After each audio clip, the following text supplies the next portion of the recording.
பேதுரு மறுதளிச்சிட்டானோன்னு பேதுரு என்ன செய்யறது? யோவான் துண்டக்கான துணியக்கான ஓடிட்டானோன்னு யோவான் என்ன செய்யறது? நம்மளுக்குள்ள பாட்டு பாடிப்பாரு, துண்டக்கான துணியக்கான ஓடின யோவானு.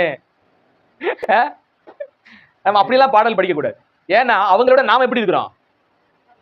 நாம எப்படி இருக்கிறோம்? பேதுருவை விட நீங்க பெரிய விசுவாசியா? யோவானை விட நீங்க ஒரு பெரிய விசுவாசியா? இல்ல. அவங்க தேவனுக்காக ரத்த சாட்சியா மரிச்சவங்க. அவங்க அப்படி அற்பமா நம்ம நினைச்சிட கூடாது. அவங்க வாழ்க்கையில அவங்க பலவீனத்துல நடந்த சங்கதி. நாம் எவ்வளவு பலவீனம் இருக்கிறோம்? நம்ம குடிச்சு புத்தகம் எழுத ஆரம்பிச்சா வண்டியா எழுதலாம். எழுதாம எழுத முடியாதா? வண்டியா எழுதலாம். அப்ப நம்ம குடிச்சு பாட்டு பாட ஆரம்பிச்சா என்ன பண்றது? நீ அந்த இடத்துல விசுவாசம் இல்லாம போனியா, இந்த இடத்துல விசுவாசம் இல்லாம போனியா, இப்படி போனியா அப்படி போனியா, எங்க போறது? அவங்களை குறிச்சா ஒரே ஒரு பாயிண்ட் தான் பாக்குறோம். ஒரு இடத்துல ஓடி போய் ஒடிஞ்சாங்க, அதுக்கப்புறம் விசுவாசி ஆயிட்டாங்க. ஒரு இடத்துல மது அடிச்சாரு, அப்புறம் மனம் கசந்து மறந்து மீட்டாரு. அதுக்கப்புறம் பேதுரு உயிரே போனாலும் இயேசுக்காக தான். இயேசுநாதர் மாதிரி நிறைய தலைகீழா சிலுவையில் அறிஞ்சாரு.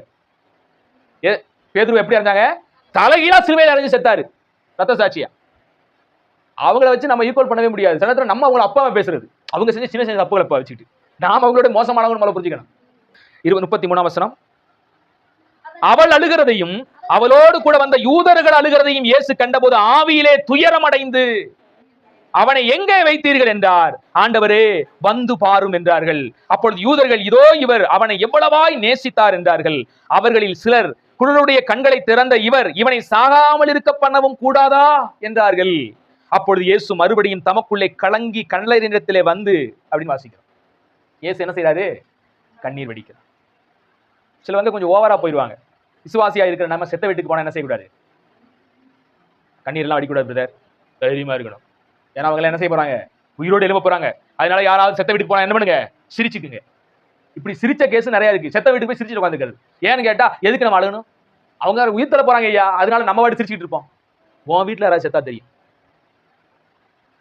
ஆண்டு சொல்றாரு, அழுகிறோடனே சேர்ந்து அழுங்கள். சந்தோஷமா இருக்க கூட சந்தோஷமா இரு, அழுகிறோட கூட அழு. துக்கப்படுற துக்கத்துல நீங்களும் ஐக்கியப்படணும். யாராவது ஒரு துக்கமா இருந்தா நீங்க அவங்க துக்கத்தோட ஷேர் பண்ணிடணும் நீங்களும். அதுதான் அவங்களை ஆறுதல் படுத்தும்.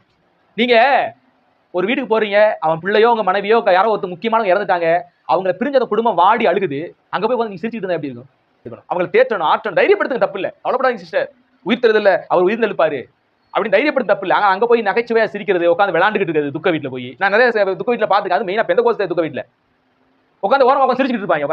என்னன்னு கேட்டா, அதான் சகோதரர் உயிர் தருவார்ல, அவங்க மனைவி உட்காந்து அவங்க பிள்ளை உட்காந்து அழுதுட்டு இருப்பாங்க, இவங்க உட்காந்து சிரிச்சுட்டு இருப்பாங்க. விசுவாசி எல்லாம் மடமையான செயல், மடமையான செயல்.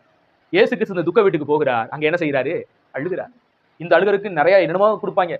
அவங்க எல்லாம் என்ன விசுவாசிக்கிறதுனால இயேசு அழுதுட்டு இருந்தாரு. நீ விசுவாசிக்கிட்ட அவர் உட்காந்து அழுதுட்டு போறாரா?